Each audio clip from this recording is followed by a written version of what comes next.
We got our straps in place. We're ready to tension this thing down. I'm gonna crank this one, and then I am gonna back that Suburban out, and we're gonna put this thing under tension, see if it pops out some. If not, we're gonna massage that thing out from the back and get this thing looking smooth.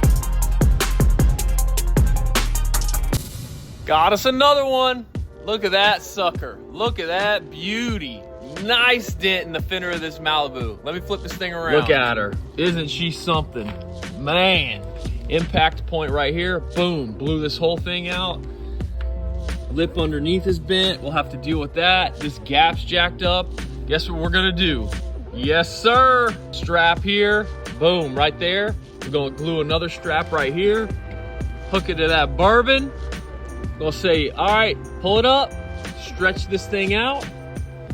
I don't think anything's gonna pop. Once this thing's under tension, then we'll start to massage it out. It's gonna come out nice. Lock and load. This is the main glue that I use, Tequila Fire from Anson. Pretty sunny out, so we're gonna throw up this umbrella and this base I got from Get a Grip. Before we glue the straps on, we're gonna clean the area with some 91% isopropyl alcohol. I'm gonna put a generous amount of this Tequila Fire glue on here, and look, I'm gonna put this thing right kind of into the dent, because that's all, I gotta get a bite on that panel. All right, another generous amount, I'm putting it on the body line. I want that strap to be hugging the body line, touching both sides. I am trying to pull that thing down from the front and then back to the sides. We got our straps in place. We're ready to tension this thing down. I'm gonna crank this one, and then I am gonna back that Suburban out, and we're gonna put this thing under tension, see if it pops out some. If not, we're gonna massage that thing out from the back and get this thing looking smooth. All right, here I am cranking down the front strap. The rear strap is not tensioned yet, so that's what that movement is going. All right, go ahead. All right, move that thing out. All right, that thing is moving. We're pulling it. You can see it start to move. It's starting to move. Is it gonna pop? Okay, there it is. That's all we got. All right, this thing is under a lot of tension right now. We had a little bit of movement. So this Malibu has a fabric liner that we're gonna remove. And then I'm just gonna put my hand behind it and just see if I can just push it out a little bit with my hand. All right, I wanna get this fabric liner out of the way, but I need something tight to get in there, so I'm using this Dent Slayer door tool to push this fabric liner out of the way so I can get my hand back there. All right, here we go. Let's see what happens. Yes. Yes, sir. Yes, sir. Good movement. So you can see how tight this is. Look at this. Very tight. Very tight. This one's super tight. So this thing's under a lot of tension. All right, this is what she looks like after what we just did. Still nice dent at the impact spot through the body line, and then it goes all the way down here. Up here, we got a lot of smile that we have to deal with. A lot of knocking down, a lot of pushing, a ton of pushing right here. All this. So we'll start pushing. We'll knock down some while we're still under tension, and we'll take the tension off in a few minutes. So the first thing I'm gonna do is make some very cushioned pushes right along this body line. And then I'll knock down that smile up there, and then we'll see. This is an limited PDR light. You can get this at PDRtool.com or AnsonPDR.com. This is low, all this is low. We have high on either side. Up here, you can see the smile up here, where it's pinched together. Low underneath it. That's what it looks like under the light. You can see, we can see very detailed in here. Helps us know where to push, what's low and what's high. All right, this is my setup I'm gonna use to push. Flat bar, cushion tip. Now, why am I using a flat bar? So a flat bar does two really good things. It's very strong and it's very simple. It eliminates the twisting motion that is inherent in rod tools. So you don't have to control the twisting motion. It's just a two-dimensional tool instead of 3 dimensions. Here I am putting a ton of cushion pushes into this thing. You can see every push right there. All right, we're gonna work on this crown right here. A lot of knocking down right here. You can see this smile, this ridge right here. I'm gonna speed this thing up so you can watch it disappear. So all that smile is going away. Why am I using a hammer instead of just a knockdown? I want to get further back, and I have developed some accuracy in just using a hammer. All right, now I'm gonna knock down a bunch of smile from this way. All this is smile, all this and all that. This is what I'm using.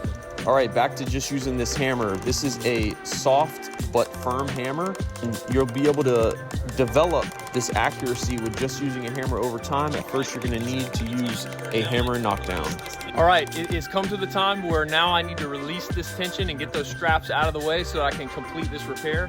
It's looking real good so far. Let me give you a closer look and we'll get these straps off. This is what it looks like.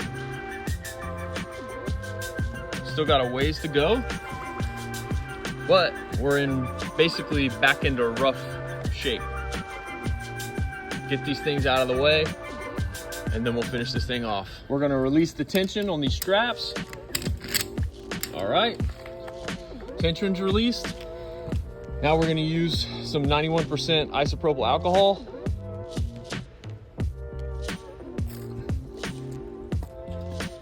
And then straps pull right off.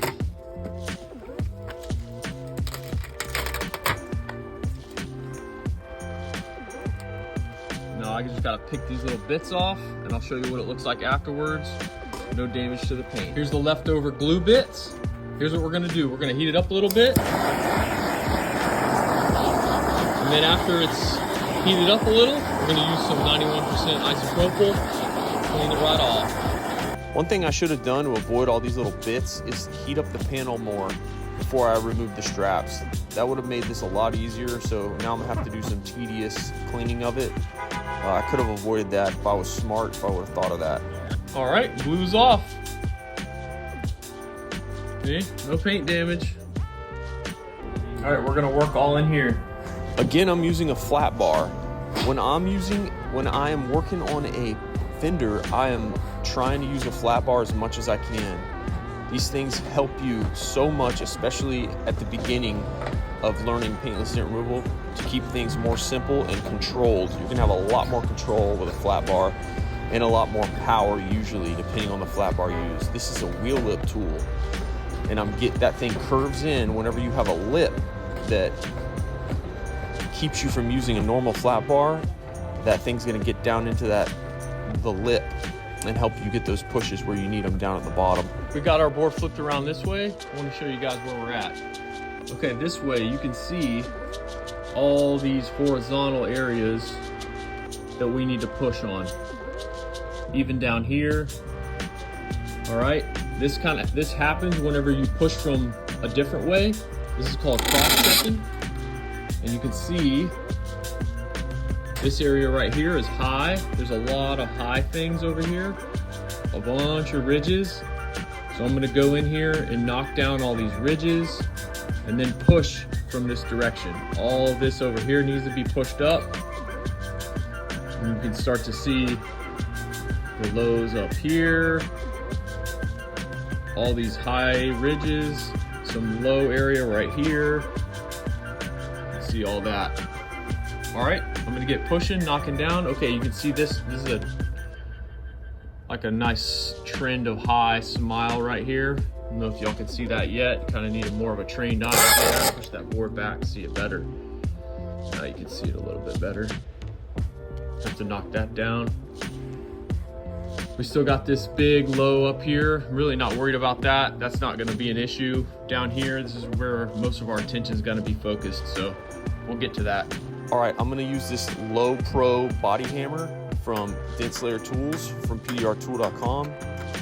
Why am I using this thing? This thing gives you a nice solid metal on metal, no cushion action. So if you want some precise knocking down, you wanna use something like this. And I like the distance that the hammer head is from the handle. I just like the feel of that. So your particular hammer that you use is gonna be up to what feels nice to you. Lots of knocking down detail work with that VIP knockdown. It's gonna help you get super accurate. Now I'm using a Paintless blending hammer. All right, after about 2 hours and 20 minutes, I'm all finished with this thing. This thing is looking good. Let me show you what it looks like. What you think? Tell you what I think. She's smooth, boy! She's smooth!